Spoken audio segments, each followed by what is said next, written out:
Hey guys, welcome back to the video. আজ তোমাদের সাথে শেয়ার করব আমি যখন চণ্ডীগড় থেকে আসছিলাম 3 দিনের সাফারি ট্রেনে, তখন আমি মামাকে কিভাবে খিচুড়ি বানিয়ে খাইয়েছি। অ্যাকচুয়ালি কি জানো, মামাকে আমি কখনো বাইরের খাবার খাওয়াই না। আমি যখনই বাইরে যাই আমি ওর জন্য খাবার নিয়ে যাই। আর যেহেতু 3 দিন ধরে আমাকে ট্রেনে থাকতে হবে, সেহেতু আমি ওর জন্য খাবার নিয়ে এসেছিলাম। মানে খাবার বানানোর প্রসেস সব কিছু আমি নিজে থেকে করেছিলাম। আমি নিয়েছিলাম এই ইলেকট্রিক কেটলটা, যেটা অনেক উপকারী ছিল। আর এখানেই আমি মাম্মার খিচুড়ি বানিয়েছি। তোমরা যারা এভাবে 1.5 বছরের বাচ্চা 2 বছরের বাচ্চাদের নিয়ে অনেক দূরে সফর করো, এমনকি ট্রেনে সফর করো, তোমরা কিন্তু এটা ট্রাই করে দেখতে পারো।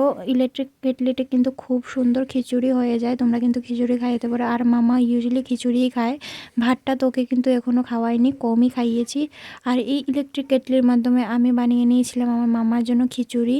আর তার সাথে সেরেলাকও ছিল, কিন্তু খিচুড়ি আমি ইউজুয়ালি ওকে বেশিরভাগ খাওয়াই। যাই হোক, দেখা হচ্ছে পরিবর্তিত। ভালো লাগলে like comment share and subscribe.